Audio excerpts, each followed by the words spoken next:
Thanks, Jennifer, so much for spending the time to talk to us a little bit about measures 26234 and 26235. I'm wondering if you can just kind of briefly start us off by introducing yourself and also explaining, I guess, first with 26234 what that measure is all about. Thank you. I really appreciate this opportunity. I'm Jennifer McGuirk. I'm the Multnomah County Auditor. And my job really is to hold government accountable for how it's spending taxpayer dollars. Through audits and special studies and investigations, my team and I really look at what's working well in government and what's not. And we make recommendations for improvement and then report all of those results to the public. So I'm really directly accountable to voters. With regard to 26234, that measure would amend the charter so that we had an ombudsperson at the county. And one of the reasons that I brought this to the Multnomah County Charter Review Committee, and I'm really grateful that they supported it, is it addresses a service gap. So right now, the county does not have a central impartial office where people can report complaints they have about individual government actions. There's not a central place for investigation of those issues. My office has operated a hotline where people can report suspected fraud, waste, and abusive position. And we've operated it since about 2007. And some of the complaints that we receive are really about an individual's dispute with the county about an action or specific decision the county has made. And we aren't able to investigate those through the hotline because those aren't fraud, waste, or abuse complaints. Similarly, when we're doing an audit, we're really looking at systems level issues, not an individual's problems. So it's been, I think, frustrating for members of the public when they've called seeking help, and my office hasn't been able to help them in those ways. So this measure, if it passes, will address that service gap and establish an ombudsperson who can really receive complaints, impartially investigate them, and hopefully provide resolution to individuals. So where can people go at, currently then if they have a complaint about how the county handled something? And actually, if you can also give kind of an example of what's the type of thing that might come up. Sure, I'd be happy to do that. So some of the examples we've seen have been individuals who have had issues with, for example, I'm trying to find one of my examples. So eligibility for a property tax payment plan. And they first went to the Division of Assessment, Recording, and Taxation, but didn't find resolution there. And so they wanted some help.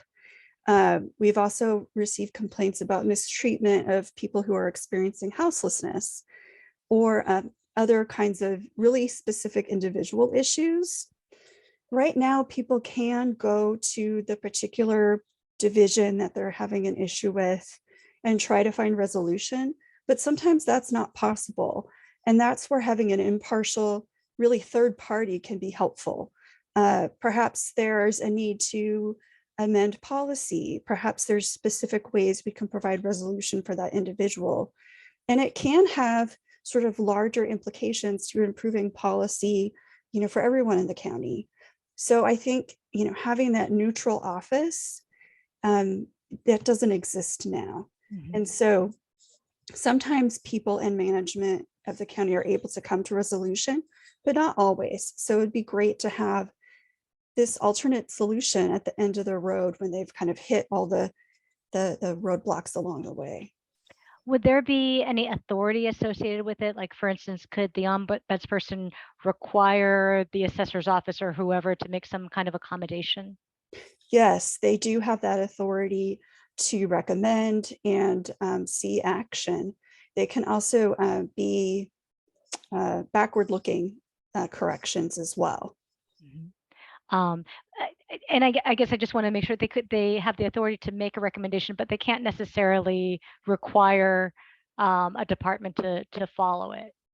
Is that right? That's a great question. And I'm trying to recall what is allowed in the ombudsperson's basically standards and guidance. Mm-hmm. I know that the ombudsperson can issue public reports the ombudsperson can make recommendations. I believe they can essentially recommend redress for the individual. That's something that I'd love to clarify further and get back to you on. That sounds good. Thank you. And is this modeled after, for instance, I know the City of Portland's auditor's office includes an ombudsperson function. Is this similar to that? I mean, would it be kind of operating the same way? Yes, in fact, we modeled the proposed language on the City of Portland's charter language for their ombudsman. And the standards that the county ombudsperson would be required to follow are the same as what the City of Portland ombudsman follows. So they're national standards. They've worked really well in jurisdictions, around the nation. And that's what we would be going off of. So standards that I think the public is already familiar with if they've contacted the City of Portland ombudsman or read any news articles related to their work. And I think standards that we can really feel good about as a community. And how significantly would this increase your staffing? For instance, are you envisioning one person or is it going to be multiple? I think that is something that I would need to negotiate with management. I believe we need at least one person. 2 would be fantastic, but I don't know what So county management will fund. Yes. Okay. Great. Trying to think any other questions on that one. And I know there are a number of former auditors who have signed on to kind of in support of this.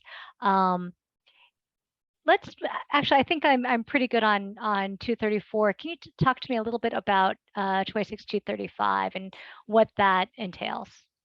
Yes. So 26235 will ensure that the auditor's office has unrestricted, timely access to county government officials, records, and other information. And really, this measure is about helping ensure that my office can access the information we need to do our accountability work on the public's behalf. Right now, the county charter states that the auditor will work in accordance with generally accepted government auditing standards, but it doesn't spell out what those are. And so while the standards clearly state that auditors should have unrestricted, timely access to this information, that isn't clear in the charter. And so we've had situations where county programs have significantly delayed getting us the information we need to serve our accountability function. If our access to information were spelled out in the charter, I think we'd have fewer problems like that. So getting the language in the charter will support my office's effectiveness, it will support government accountability, and it will make my office's ability to access information more transparent with the public. Have any departments ever just flat out refused to share information or just delayed providing information so much as to significantly hamper your investigation? None have, in my experience, we haven't had any outright refusals, but we have had some pretty significant delays. So one that I've talked about quite a bit was related to the county's key data system for human resources and financial information for the county. In 2017, the county decided they were going to have a new system. And around that time, the then auditor was really clear about the kind of access we will need to the system to be able to do our audits and other accountability work. In early 2019, that system went live and we did not have the kind of access we needed. And it took that whole year before we could really get adequate access. And that's a data source we use on every audit, in every investigation. It's just really key. So that's an example of the sort of delays we're trying to help prevent in the future, because they do impact our ability to provide accountability out to the public about how their county government is operating. And do you get the sense that that was in any way to stall your efforts, or is it that it wasn't viewed as a priority? I guess how would what would this putting it into charter kind of make different? I think that there can be not clear understanding about what our office should be able to look at and what we should be able to review and study. And so I think having it in charter will really clarify that. Often county employees are, we are all trained, and importantly so, to be really good stewards of people's data. And so there can be confusion around what they should provide to the auditor's office. And I respect that. People want to take their duty as a public servant really seriously. So having it in charter, I think, will help give people some peace of mind that it is okay for them to provide the data to us and to prioritize it because we're providing a public service through our work. So I think in that particular example, it was probably a combination of not prioritizing and then not completely understanding why we might need that access. Okay. So there's a component also in which, or there's a provision that would authorize the auditor to conduct audits of contractors. Can you kind of explain that a little bit more? Yeah, it's really not to audit the contractors, but to audit their use of county funds. Okay. And that's something that often does appear in county contracts already. But again, it's just really making it very clear to the public as well as to county employees, hey, we're, as the county auditor, allowed to follow the county money and make sure it's being used effectively and efficiently to serve the county's mission and the contractors' agreed upon role in meeting that mission. Okay.